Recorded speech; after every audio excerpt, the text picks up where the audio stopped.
Hey guys, welcome to another video from Radio Silence. Today we have a really special unboxing / review, which I'm quite excited about and have been for some time. So let's just jump right in. Today we are looking at the brand new ASG CZ Shadow 2. So I've been pretty excited about this for some time now. So let's first of all talk about how I got the pistol. This pistol was given to me by UK Fob. I didn't purchase this with my own money, so I'd like to think that this would mean I'm not as biased. But again, like I said, I've been so excited about this in the past and potentially would have bought this with my own money anyway, so I might have a little bit of bias towards it. So this is an officially licensed product by CZ, which means that all the official trademarks and everything should be there. The CZ Shadow 2 is the follow-on from the much loved SP01 Shadow. As most know, in Europe it is a very, very popular competition gun, so this was pretty much designed to be better than the Shadow 1, essentially. So there's a lot of things left to be desired with the Shadow 1, and what CZ did was collaborate with some IPSC shooters to kind of identify where things could be improved, and then work on that to produce this Shadow 2 back in 2016. So, moving on to the Airsoft pistol. Straight away the box is very, very heavy. So let's jump right in. The first thing in the box is the user manual that comes with it, and like most people I'm not going to read that probably. We got some bubble wrap here to protect it, and then we've got nice little goodies inside themselves. So Paul over at UK Fob has supplied me with a spare gas magazine. It does come with the standard CO2 magazine, so it means that I can check for both and check the speeds and whatnot that are coming out of the pistol. One thing to note is that the Shadow 2 is compatible with the SP01 Shadow mags. So if you had any spare, you already had the Shadow 1, well then that works out quite well for you. But this is the green gas magazine, and it's of a fairly decent weight. You also get some Allen keys with it, a little tiny one and quite a large one, and of course some BBs. So, moving on to the main event itself, the Shadow pistol.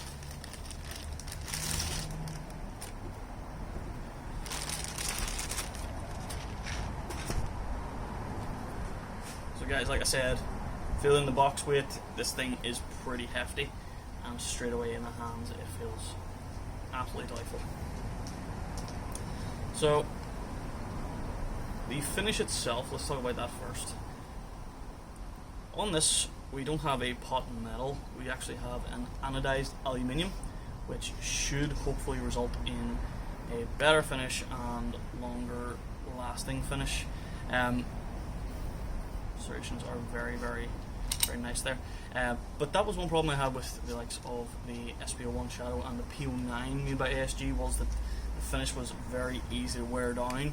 Obviously I can't comment on how this is going to last, but based off what ASG are selling it on, you know, anodized aluminium is harder wearing.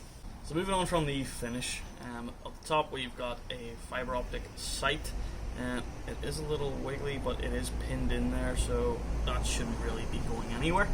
And then we've got a blacked out serrated rear sight, which should be adjustable, and that is something that I will test out for you guys.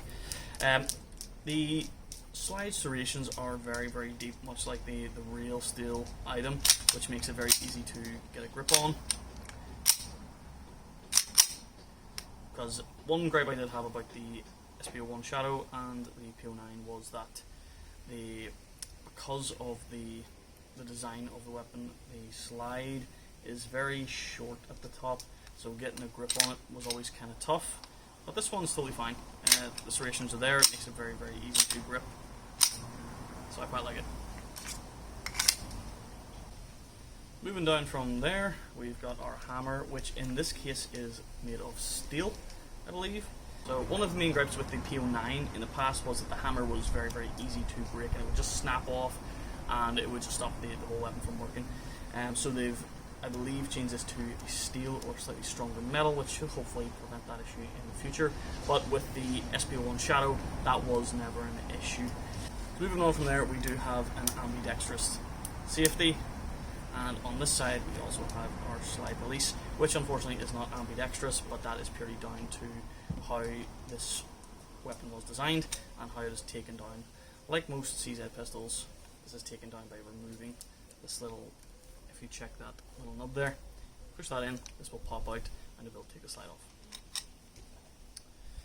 So we do also have a reel, an accessory reel on there with a single kind of cut there. Now I have tested this and it is compatible with the A-Style Surefire X300 lights, so if you have one of those you can literally just pop that on there. Moving down from that, we have our trigger guard. Now we have a serrated front on there, and I believe that would be for those of us who would like to grip the pistol as such, but personally I go for under grip like this. So if you did grip the pistol around the trigger guard, then you do have that option. It's a nice little grip there. But they have widened the trigger guard, and also what they've done in the design, and again this comes from the real steel version, is that they have kind of beveled into here, and the whole purpose of that is to guide your finger easier to the trigger. So whether or not that actually enhances that, who knows, but again it's a feature that they've added in the real steel, so as this is licensed, they've added that feature into this one as well. So like I said, the pistol itself is made from aluminium. The grips that come with it are CNC zinc, so that obviously will make it a little bit more lightweight. But as for the grip texture, it is quite coarse, but as it is metal, it is going to be a little bit slippier than most, especially with likes of gloves on, things like that there. But again, it's a very nice purchase you get on the pistol anyway, so that shouldn't really be a problem. So now moving on to the mag release. The mag release is adjustable. Simply unscrew this and you can rotate and change the angle that this comes out at. So the mag release itself is very stiff, which in my opinion is a great thing. Unfortunately, with the PO9, I hate to go back to that again, but with the PO9, the mag release was very easy to depress. So what happened a lot of the time was you find you lost mags on the field, which is not a great thing. So the fact that it's a little bit stiffer, means it's going to be harder to press, and as you can see, the mag is not falling out here if I'm sitting pushing it. You really have to squeeze it and it pops out. So the mag does drop very freely. It's not like it gets stuck in there or anything, which is great. So moving back from there, we have this nice little cut into the beaver tail. Now this is probably one of the nicest features of this pistol. That creates a really nice grip on this weapon. So the one thing I loved about the SP01 Shadow was how ergonomic it was, and the fact that they've now enhanced that a little bit further just makes this that little bit nicer. So the purchase on the weapon is great. We've got no finger grooves or anything like that there to mess up with your grip, so no matter what size hand you have, this should create a really nice grip for you and help get a nice high purchase on the weapon. So moving back to the mag again, we have a 26 round magazine. This one itself is CO2, you can see just there where the CO2 bulb would be. And we've got the green gas magazine. So just moving back to the internals now of the weapon, so I want to just show you how smooth that this thing actually racks a slide. So you're not really fighting with it. It's very smooth, much like the PO9 and the SP01 were. ASG have that kind of reputation behind them, and it's very nice. As for the trigger, I was not too much of a fan of the PO9 trigger. So with PO9 trigger, it was kind of mushy, where it just kind of slipped right through. There was no wall as such to break. Now my main weapon is a Glock, Tokyo Marui Glock 17, so I'm used to having that wall there, and it's more tactile and audible whenever it's resetting as well. So it wasn't something that I was particularly keen on with the PO9, but I'm hoping that they have actually fixed that this time with the Shadow 2. So let's have a look at the trigger now. So this is a double action, single actions type system. The real steel version is designed for single action only, as it doesn't actually come with a decocker. With this one as well, I believe you can use double action because it's an airsoft pistol, and the way you do that is just by simply pressing the trigger, drop the hammer down with the mag out, and putting the mag back in, and you're ready to go. Again, you can also have it half cocked, which will be the half cocked position, and then you can have it all the way back as we have here. So right now we are in single action, as you can see there. So that is our take up there. So as you can see, there's very, very little, and there is a little bit of a wall, which is a little bit mushy at the start, but that's our break. And I reset. Very audible and tactile as well, so you can feel it and hear it, which is great. So let's have a look at that reset again. So a little bit take up again, and very audible and very tactile, which is great. So that's our single action. Again, a little bit of a wall there, more of a wall than I'm used to with ASG, so that is a good start, and I can definitely feel it. So I can feel it whenever I get to that wall. So it means I can surpass the take up and have the shot ready, pull the trigger, and it's there. So moving on from that, we've got the double action. Now, double action on an airsoft pistol is never really that smooth anyway, so, and realistically it's something I'm not ever going to use, but it's something some people might be interested in. So here we go. Kind of stiff and sticky if you ask me.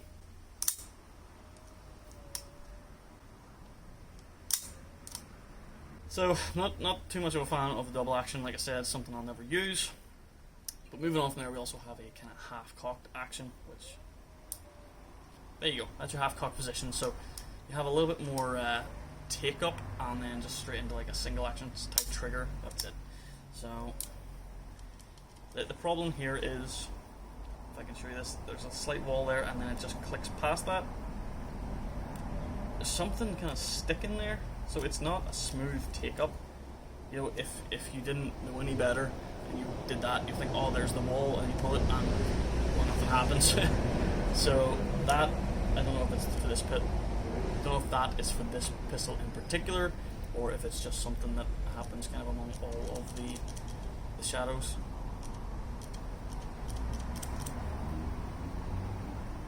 And right now the trigger is stuck. That was weird. So just be careful of the half cock. That trigger is stuck there, and that's not something that you want to happen on the field, especially whenever you're going to be using a pistol in like a CQB environment. You're going to be dead. But overall, I do like the trigger. It's much more improved than what I'm used to with ASG. I like it. Let's have a look at the internals. So to take this pistol down, like I showed you before, there is a little bump there. Alright, let's have a closer look here. So as you can see on the slide, there's two little notches there. I'll try and get you a close-up of that. So what you need to do is align those two. Push down on here, pop that out, and the slide comes off. Really easy. Most of the weight of this pistol is actually in the lower half. It's quite light on top. This is quite hefty on the bottom. So looking at the slide, looks like we don't have a captive spring guide, which essentially means that if we were to take this off, then the spring could come freely from the spring guide. And we also do have one of these little buffers, like little spring buffers that you would actually see on the real version if you were to look that up. Much like any ASG pistol, the internals look very similar. The hop-up unit here is adjusted by a screwdriver here, as, to be honest with you, adjusting it by hand is nigh on impossible, and so would not recommend that. I would recommend just having a screwdriver and kind of pre-adjusting it to your BB weight before you would even feel this. Much like the real version, you can see we've got like a little captive area here to house the spring guide.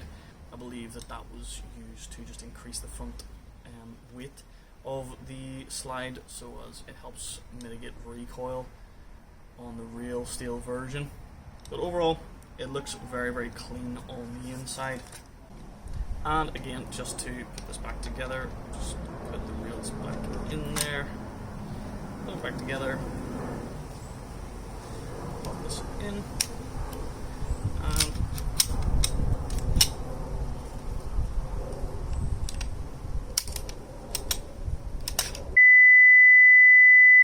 so here's a little gripe I have about this. when you're putting this back together, you need to align the holes. Now the holes are perfectly aligned whenever the slide is not meeting those two notches at the back. Whenever you actually meet those two notches at the back, it actually closes up this hole in the center here, but opens up this little gap in here to put that kind of back pin in. So that is kind of awkward if you ask me, and I physically cannot get that in.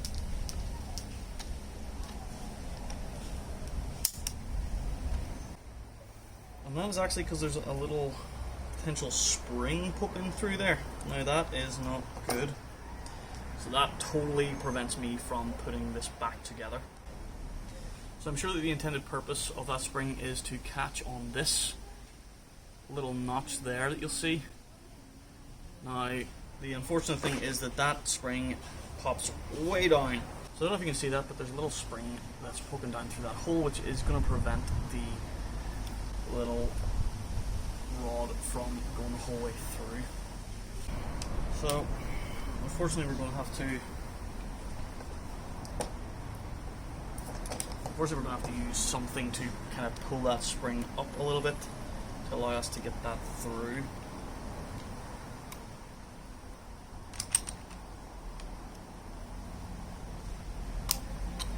And that's it. So we're back together now. Unfortunately I had to use a very tiny Allen key just to kind of hold that spring up out of the way to let that through. Now that has unfortunately marred up the finish on that, which is obviously less appealing then visually, but overall we got it working in the end. But I would not recommend stripping this down unless you are sitting down and you have time to kind of work on that then. So next step, folks, is to load up some mags with some BBs and some gas or CO2 and really check the chrono on this thing.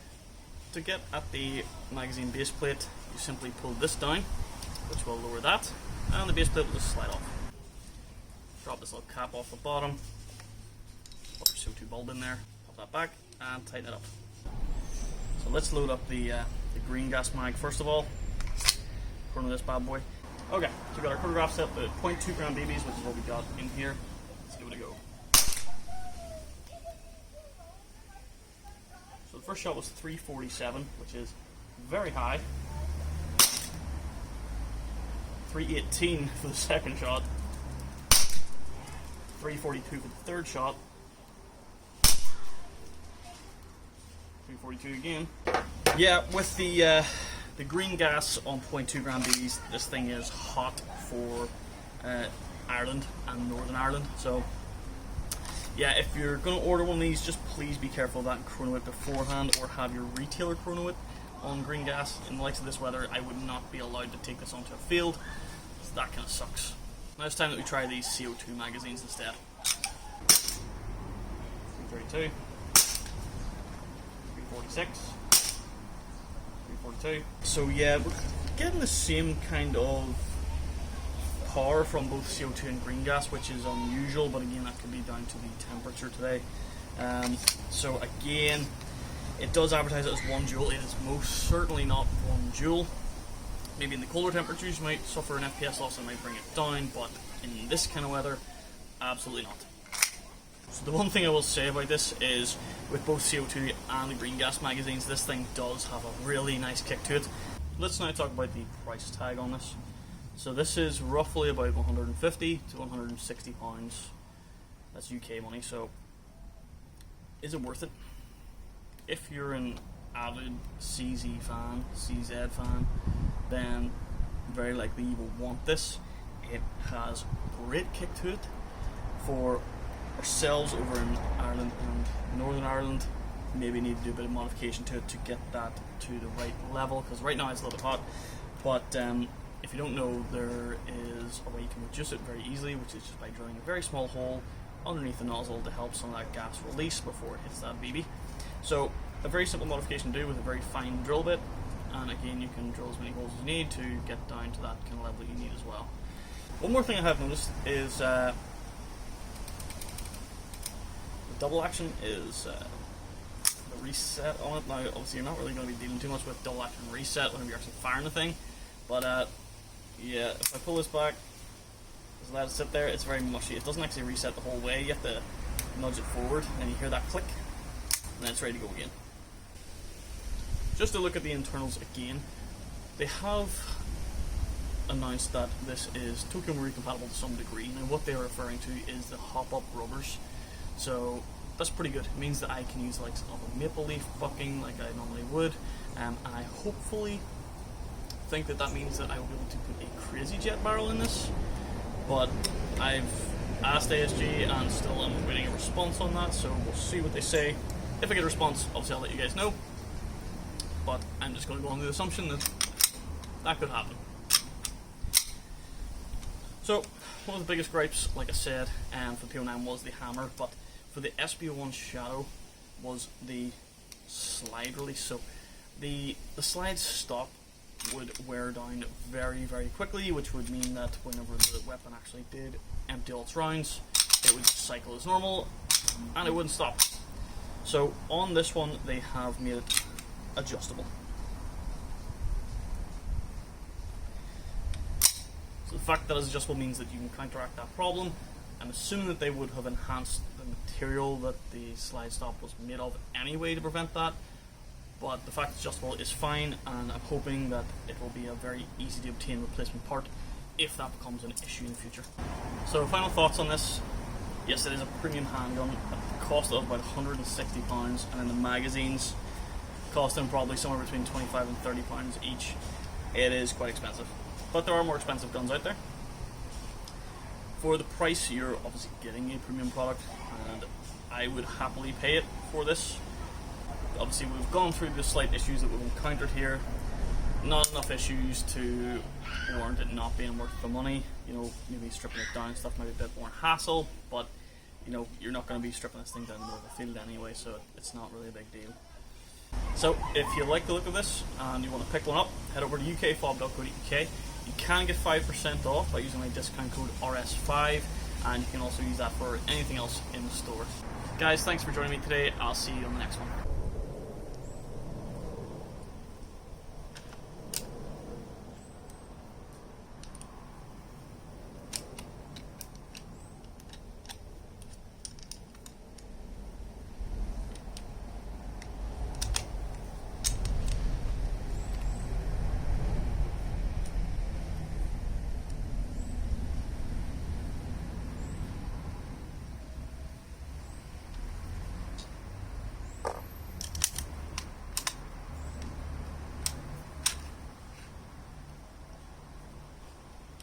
Go.